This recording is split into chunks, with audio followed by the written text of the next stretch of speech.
So hey guys, welcome back to DMI academy and welcome back to our GP series episode number 12 आज।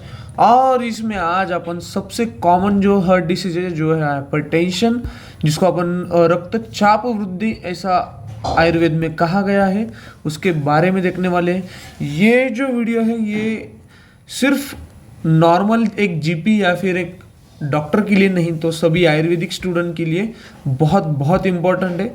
तो last तक देखना, और hope so अगर आपको लास्ट तक देखने के बाद कुछ तो भी यहाँ से अगर लेके गए हो आप, तो इसको एक शेयर कर देना। ठीक है, डेफिनेशन देखते हैं। सबसे पहले कोर कंसेप्ट समझ लेना हाइपरटेंशन की। तो हाइपरटेंशन मतलब परसिस्टेंट, अगर आपका बीपी 140 ओवर 90 रह रहा है तो उसको अपन हाइपरटेंशन कहते हैं। या फिर 2 to 3 सेपरेट रीडिंग में भी आपका 140 ओवर 90 mm/Hg रह गए, ठीक है, तो इसको अपन हाइपरटेंशन बोलते हैं। और ये क्यों होता है? Due to the increase in peripheral vascular resistance. इसमें क्या होता है? पेरिफेरल वैस्कुलर रेजिस्टेंस होता है, इसकी वजह से बीपी हाई रहता है। आयुर्वेदिक व्यू में जैसे रक्त वृद्धि है तो उसमें व्यान वायु जो है, व्यान वायु और अवलंबक कफ, इनके साथ रक्त की दृष्टि होती है। व्यान वायु, अवलंबक कफ और रक्त की दृष्टि होती है, उसकी वजह से क्या होता है? धमनी में संताप होता है, मतलब उच्च रक्तचाप होता है। ठीक है, की फैक्टर क्या क्या है यहाँ पे? जैसे व्यानवायु दृष्टि है, मेद वृद्धि है।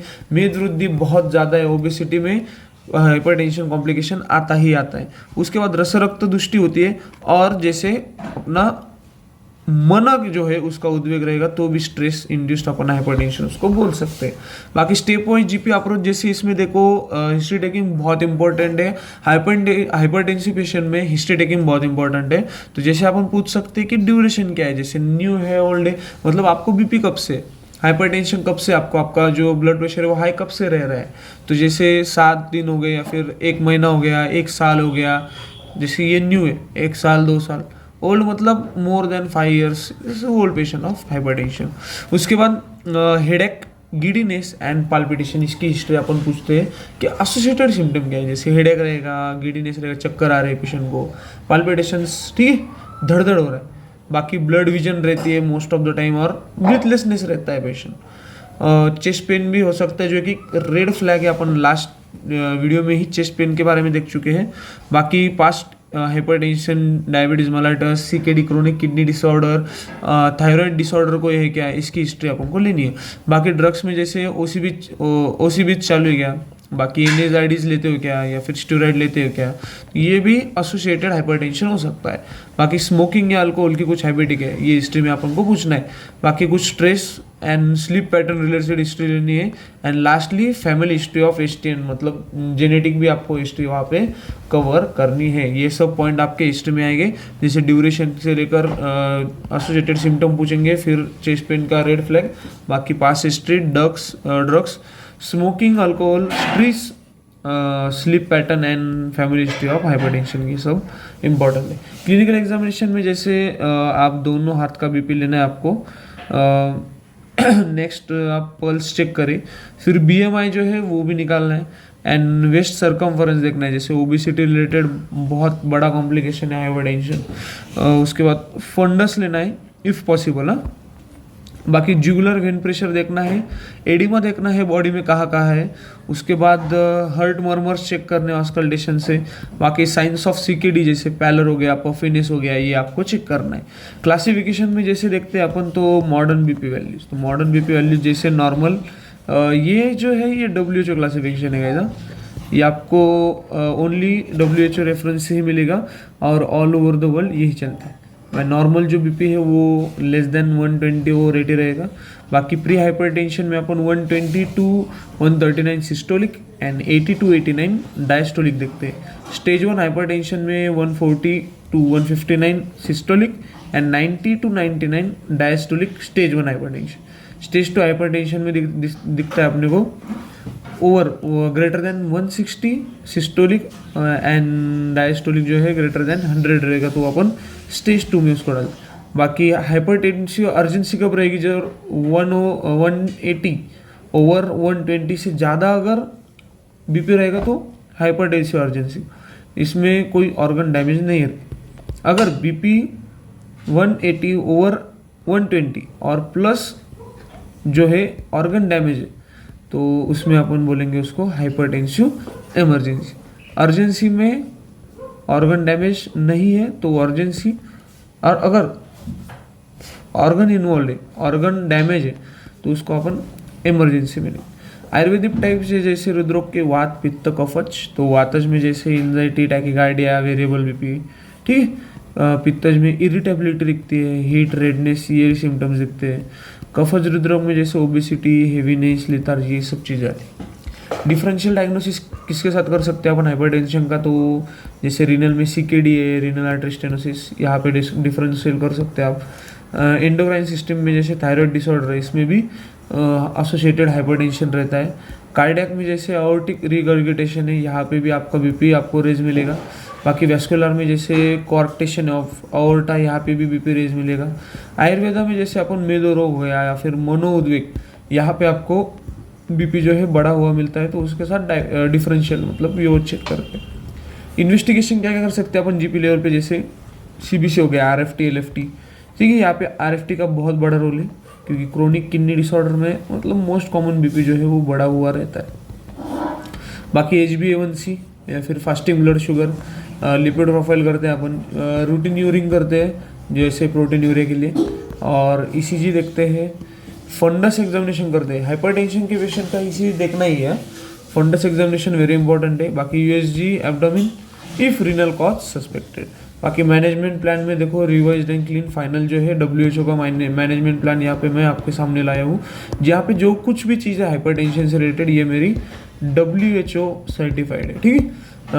This is now perfectly GP safe plus आयुर्वेदिकली authentic. Immediate GP management देखो, जैसे अगर BP 160/100 जा रहा है एंड असिम्टोमेटिक पेशेंट, तो OPD मैनेजमेंट जैसे आपको लाइफस्टाइल मॉडिफिकेशन देनी है उसको, मेडिकेशन मतलब जो स्टेज 1 स्टेज 2 है उसके हिसाब से अपन को देना है। बाकी काउंसिल करना है उसको साल्ट रिस्ट्रिक्शन के लिए। बाकी अगर BP 160/100 है और सिम्टम्स है, तो आपको इमीडिएटली जो है मेडिकेशन स्टार्ट करनी है और ऑब्जर्वेशन के अंदर पेशेंट को रखना है। जैसे BP अगर 180/120 है, तो अर्जेंसी की कंडीशन जहाँ पे कुछ ऑर्गन इन्वॉल्व नहीं है, तो उसमें जैसे आपको पेशेंट को रेस्ट करने को बोलना है और मतलब एडमिट ही कर लेना है उसको, और हर 15 मिनट के बाद उसका BP चेक करना है। अगर स्टिल है तो स्टार्ट ओरल मेडिसिन, जैसे अपन एम्लोडिपिन दे सकते हैं, टेलमिसार्टन दे सकते हैं, ठीक है। एंड सेम डे स्पेशलिस्ट आपको वहाँ पे रेफर करना है पेशेंट को। इफ़ हाइपरटेंसी इमरजेंसी, जैसे इमरजेंसी मतलब 180/20 BP जा रहा है ऊपर और ऑर्गन डैमेज भी आपको उनको दिख रहा है, तो आपको रेड फ्लैग्स चेक करने, जैसे चेस्ट पेन है क्या पेशेंट को, या फिर ब्रीथलेसनेस है क्या, कन्फ्यूजन है क्या पेशेंट में, लॉस ऑफ विजन है क्या, बाकी स्ट्रोक के कुछ सिम्टम दिख रहे क्या, एक्यूट किडनी इंजरी दिख रही क्या, तो ये अगर होगा तो अर्जेंटली आपको हॉस्पिटल में रेफर करना है मल्टी स्पेशलिटी में। No aggressive BP lowering in clinic, ठीक है। आपको यहाँ पे रिस्क नहीं लेनी है, रेफर ही करना है। बाकी modern treatment GP level final check देख लेते हैं। फर्स्ट लाइन मेडिकेशन क्या है अपने, start 1 based on the patient, ठीक है। पेशेंट पे बेस्ड आपको एक चेक, तो जैसे एम्लोडिपिन 5 mg OD देनी है, टेलमिसार्टन 20 to 40 mg, ठीक है। अभी ये डिपेंड करता है पेशेंट, 20 to 40 mg पर तक अपन डोज दे सकते हैं OD। बाकी क्लोरथैलिडॉन बहुत कॉमन यूज़ करते हैं अपन, जैसे 6.25 to 12.5 mg OD देते हैं अगर एडिमा और स्टेज 2 हाइपरटेंशन मिला तो। बाकी सेकंड लाइन ट्रीटमेंट में जैसे अगर अनकंट्रोल है, 2 से 4 वीक के बाद भी BP अनकंट्रोल है, तो आपको ACE इनहिबिटर ऐड करने या फिर ARB मतलब एंजियोटेंसिन रिसेप्टर ब्लॉकर यहाँ पे ऐड करने। बाकी ऐड लो डोसिस बीटा ब्लॉकर, लो डोसिस में आपको बीटा ब्लॉकर भी ऐड करना है, ठीक है, अगर पाल्पिटेशन है तो। पर कभी भी इस इनहिबिटर और ARB जैसे आपको एक साथ नहीं देने, और avoid beta blocker. Beta blocker कहाँ अवॉइड करना है आपको, अस्थमा एंड COPD में अपन बीटा ब्लॉकर नहीं देते हैं। बाकी आयुर्वेदिक मैनेजमेंट बहुत इंपॉर्टेंट है। आयुर्वेदिक मैनेजमेंट में जैसे कफज है, ओबेसिटी रिलेटेड है, तो वहाँ पे हाइपरटेंशन आयुर्वेदिक मतलब आयुर्वेदिक एस्पेक्ट में कफज ओरिजिन का जो हाइपरटेंशन है उसके बहुत अच्छे रिजल्ट मिलते हैं। Most of the hypertensive patient उनकी जो मॉडर्न की जो है एलोपैथिक मेडिसिन चालू रखते हैं और एक आयुर्वेदिक कंसल्टेंट को, फिजिशियन को कंसल्ट करते हैं about their hypertensive issue. And most of the obesity के जो पेशेंट रहते हैं उनमें हाइपरटेंसिव मैनेजमेंट का आयुर्वेद का बहुत अच्छा रिजल्ट है। अगर कोई पेशेंट ये वीडियो देख रहा है, इमीडिएट अगर आप ओबेस्ट हो और आपका हाइपरटेंशन है, इमीडिएट आप कॉल कर सकते हो और आज ही आप अपनी ट्रीटमेंट जो है वो चालू कर सकते हो। तो मोस्टली अपन सबसे पहले दीपन पाचन का सोचते हैं। त्रिकटु चूर्ण 1 ग्राम बीडी और पुनर्नव मंडूर 1 टाइप बीडी दे सकते हैं। बाकी गूगल तिक्त कषाय भी अपन 15 to 20 ml बीडी यहाँ पे देते हैं फॉर दीपन पाचन। और फिर 7 दिन के बाद शमन औषधि शुरू करेंगे, जैसे पुनर्नवादि कषाय है, दशमूलक्वाथ है, सर्पगंधा घनवटी बहुत अच्छा है। सर्पगंधा घनवटी जो है लो डोज में और सुपरवाइज्ड है, but sarpagandha is a very good drug for hypertension. बाकी चंद्रप्रभावटी है, चंद्रप्रभावटी 1 to 2 टाइप बीडी, ये भी हाइपरटेंसिव और जैसे ओबिसिटी है तो ओबिसिटी में बहुत अच्छा काम करती है चंद्रप्रभा। यस। बाकी वात पित्त जैसे स्ट्रेस डोमिनेंट है, ठीक है, वात पित्त में स्ट्रेस डोमिनेंट अगर आपको हाइपरटेंसिव मिला तो आप सारस्वती रिष्ट दे सकते हो 20 ml HS, ठीक है। उसके बाद अश्वगंधा चूर्ण देते हैं 3 ग्राम HS, सब स्ट्रेस रिलीविंग। जटामांसी और तगर 250 mg HS देंगे। बाकी शुद्ध शेकर रस जो है वो मतलब मोस्टली पित्तज केसेस में अपन शुद्ध शेकर रस यूज करते हैं। बाकी पंचकर्मा अगर क्रोनिक केस है तो क्रोनिक केस में पंचकर्मा जैसे उद्वर्तन ओबेसिटी के लिए, तक्रधारा स्ट्रेस के लिए। बाकी बस्ती चिकित्सा जो है वात एग्रीवेटेड अगर रुद्रोग है तो मतलब हाइपरटेंशन है। बाकी रक्तमोक्षण जो है, रक्तमोक्षण अपन पित्तज दृष्टि में करते हैं, ठीक है। हाइपरटेंशन में मोस्टली अपन रक्त धातु का प्रिजर्वेशन ही करते हैं, पर अगर पित्त दृष्टि है तो रक्तमोक्षण कर सकते हैं। बाकी डाइट एंड लाइफस्टाइल पत्ते में देखो तो जैसे पत्ते में लो सॉल्ट डाइट लेनी है, वार्म वाटर लेना है, गार्लिक या फिर फ्लैक्सीड यहाँ पे आपको खानी है। बाकी फ्रूट्स में आप पोमग्रेनेट खा सकते हो, बनाना खा सकते हो। डेली वॉकिंग 30 से 40 मिनट करनी है हाइपरटेंशन के पेशेंट ने। बाकी मेडिटेशन करना है, ज़्यादा से ज़्यादा प्राणायाम करना है, ठीक है, और प्रॉपर स्लीप लेनी है। ये जो 3 चीज़ें हैं ये आपकी स्ट्रेस रिलीविंग रहेगी और जिससे मतलब ऑलमोस्ट ऑटोमेटिकली आपका हाइपरटेंशन भी कंट्रोल में आ जाएगा। अब पत्ते में जैसे पिकल है, पापड़ है, चिप्स है, आपको नहीं खाने। ऑयली फ्राइड फूड आपको नहीं खाना है। अल्कोहल स्मोकिंग से दूर रहना है। स्ट्रेस या फिर एंगर फैक्टर होगा तो वहाँ पे आपको कम करना है। मेडिटेशन बोला है, प्राणायाम बोला है, इससे आपका ये कम हो जाएगा। बाकी एक्सेस टी या फिर कॉफ़ी की आपको आदत है तो वहाँ पे आपको कम करना है। चाय कम पीनी है, कॉफ़ी कम पीनी है। बाकी डे स्लीपिंग तो ऑलमोस्ट आपको मतलब बहुत बड़ा रीज़न है वो, तो वो नहीं करना है, ठीक है। फॉलो अप एडवाइस में जैसे हर 7 से 10 दिन में आपको बीपी चेक करना है पेशेंट का। Do not stop medicine abruptly, और कोई सी भी हाइपरटेंसिव मेडिसिन होगी तो उसको एब्रप्टली आप बंद नहीं कर सकते। बाकी वेट लॉस टारगेट आपका रहेगा 3 से 5 kg पर वीक या फिर पर 2 वीक, ऐसा अपन बोल सकते हैं। बहुत अच्छा टारगेट है और ऐसे ही आपका हाइपरटेंशन कंट्रोल में आता है। बाकी रिपीट RFT लिपिड प्रोफाइल ये आपको हर 3 से 6 महीने में करनी ही करनी है। बाकी रसायन ऐड कर सकते हैं आप लास्टली गुड़ची, आमलकी, ओकशूर। आज का हाइपरटेंशन के लिए डीएम मंत्र रहेगा, hypertension is a silent but dangerous. Balance वात, लाइटन्स कफ, कूल पित्त, control the pressure before the pressure controls the life. चलो गाइज, आज का हाइपरटेंसिव का लेक्चर कैसे लगा, और आज का लेक्चर होने के बाद आज आप कौन सा भी हाइपरटेंसिव का जो पेशेंट है उसको आज आप अप्रोच कर सकते हो आप, और अच्छे से उसकी ट्रीटमेंट आप कर पाओगे। वीडियो कैसे लगा कमेंट में डालना है, और ऐसे वीडियो देखने के लिए वीडियो को लाइक करें, चैनल को सब्सक्राइब करें।